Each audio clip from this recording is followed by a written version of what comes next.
Moving towards question number 16, the last one. But a good question, good question.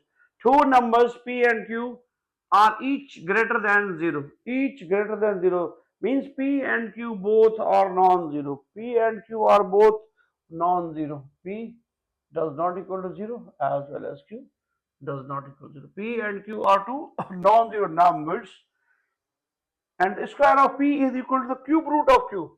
Square of P square is equal to cube root of Q. We have given this situation. The square of P is equal to the cube root of Q.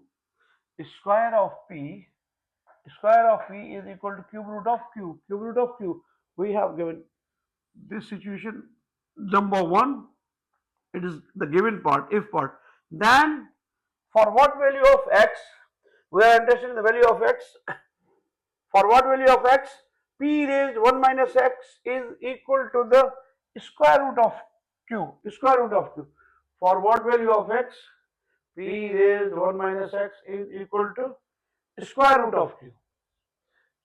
Square root of q. We are interested in the value of x. We are interested in the value of x. Again, what we have given, P and Q are two numbers, two non-zero numbers, are each greater than 0. They are greater than 0. Greater than 0 means both are positive. P is greater than 0 as well as Q is greater than 0. Both are positive.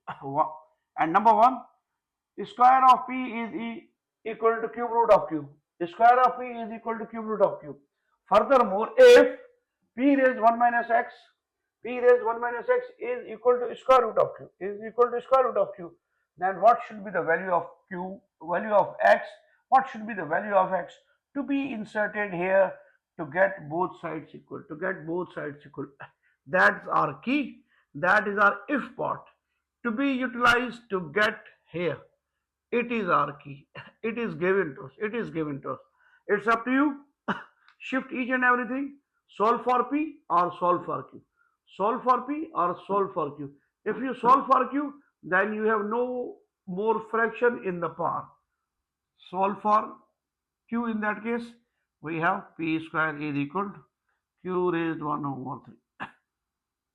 To get rid of 1 over 3 cube root, cubing both sides, we have P square whole cube as well as Q raised 1 over 3 overall cube. 3 has been neutralized, cancelled. We have P raised 6 is equal to Q. P raised 6 is equal to Q. So, instead of Q, we can plug in P raised 6. Instead of Q, we can plug in P raised 6. How I have handled the situation? Square of P is equal to cube root of Q. Here, if I get rid of this 2, I will get P is equal to Q raised 1 over 6. P is equal to Q raised 1 over 6. Fraction in the power, difficult to negotiate. To make life simple, to keep the life simple, I have solved for Q. To get rid of this 3, I have taken cube both sides, and I have Q is equal to P square times 3, 2, 3 is 6, Q is equal to P raised 6. Just plug in here. I have P raised 1 minus x. Instead of Q, I can write P6.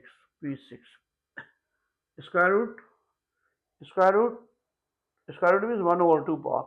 So I have something like this. P raised 1 minus x. P6 raised 1 over 2. P raised 6 times 1 over 2. P raised 6 times 1 over 2. Applying table of 3. I have P raised 1 minus x is equal to P raised 3. Here bases are equal, therefore powers are equal.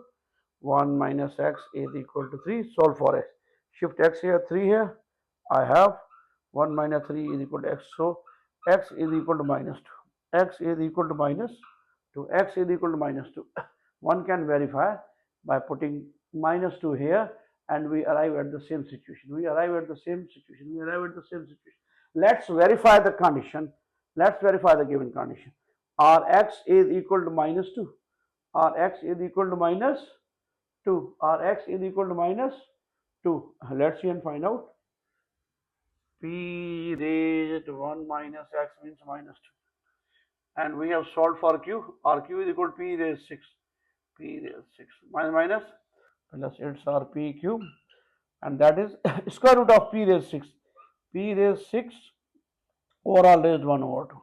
Applying table of 2, I have p cube is equal to p cube. The tiny verification. I hope you have enjoyed the exponent journey along with me. I try my best to select some good questions, They appeal to your brain.